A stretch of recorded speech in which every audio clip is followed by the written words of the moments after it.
I just received my actual college admissions from the University of Michigan, which basically details what college admissions officers thought about my application when I was applying, and some of the things I saw that they wrote really changed the way I see college admissions. So through a FERPA request, I was basically able to view my actual admissions file, and it kind of surprised me because a lot of the priorities that I thought college admissions were looking for were different in the sense, because they had these like short little blurbs that they told about my application, which I'll share with you guys and kind of analyze some of the things that they were looking for that I didn't really expect.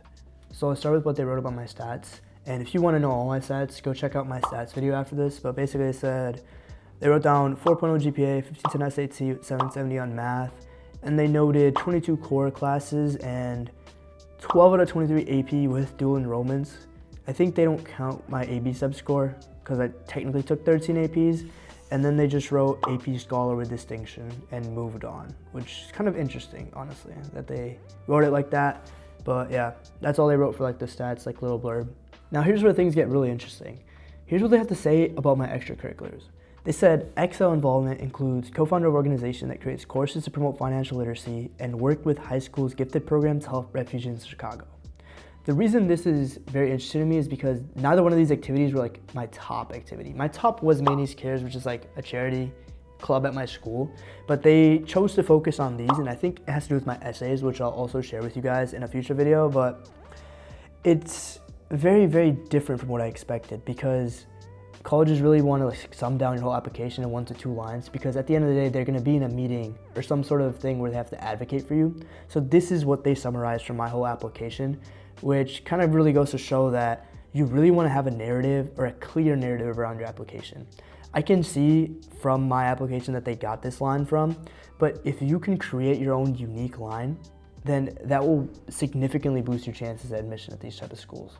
And the reason I said I was surprised at this is because while I was going through application with the intent of making a narrative, I was really trying to make my narrative of being kind of like a starter or builder, but I guess because of the way I wrote my UMich essays, because obviously my essays varied from school to school, I think this is what they took away from it, and it worked out in my favor because, well, I got admitted early action, so it really goes to show that story is super important because that line is literally what drew me apart from all the other applicants. And for all of the other clubs I did in high school, they literally summed all of them in one line, just said, also as a member of several clubs with leadership roles, which is kind of funny. You just spent thousands of hours in all these clubs and it just boils down to one line, but it's how college admissions be, so whatever.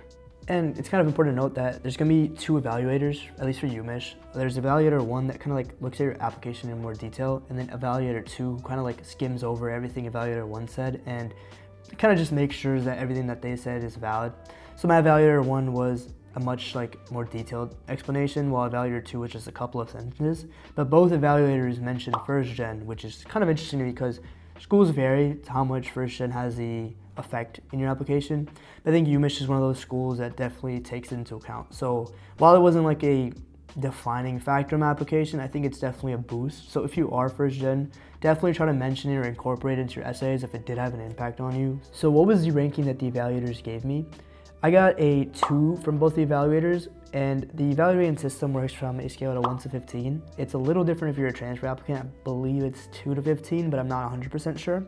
Basically, 1 is the best rating you can get, 15 is the worst. And this kind of goes to show that I was not like the top tier applicant. Like my application was solid, but to get that 1, you really have to have a spike. In my opinion, you have to be unique. A lot of the people that I know who got into UMich and did the FERPA thing as well also had like 2s and 3s. So don't worry if you're not like crazy cracked or like I wasn't like starting companies in high school. Or, like some of the kids here be doing crazy things in high school, but you can still get into these top schools even if you don't have some like insane extracurricular. All right, so what can you learn from this? Well, I got 3 big takeaways for you guys. First, and this is a common theme through my videos because of how important it is, your story matters so much more than your stats. And of course, remember, borderline, you gotta have the stats. You can't get into these schools with like a 1.0 GPA. But once you get the bare minimum, the stats, you really have to focus on your story. Because think about it, these admissions officers spent way more time describing my extracurriculars than just listing out my stats. Because stats were just like a check of the box. It was the actual extracurriculars that got me admitted. Because there's so many kids with the bare minimum stats that they can admit, but they need something to see that you actually have potential and are worthy of being a student at the school. Second, building off of that, having a genuine story also means being authentic. Don't fake a bunch of numbers or fake a bunch of helping or fake your passions. Like, you should do something that, even if it's not something you see yourself doing for the rest of your life, is one thing that you like or something that you wouldn't mind doing.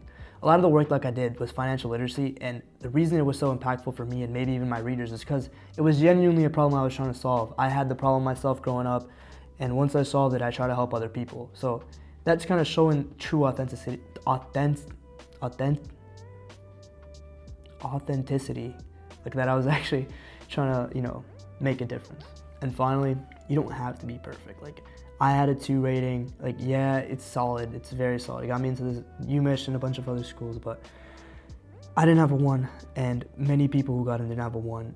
A lot of the kids I know here, they were not perfect and had something that they were dedicated to and were able to convey that in their applications. So if you can really focus on finding out what makes you unique, you'll have such a higher chance of getting into your dream school. If this video helped you guys out, consider subscribing. I plan on making a lot more content about college applications and honestly just like being a better student in general. And yeah, I respond to every comment, so if you have any questions, feel free to drop them below. And yeah, take care.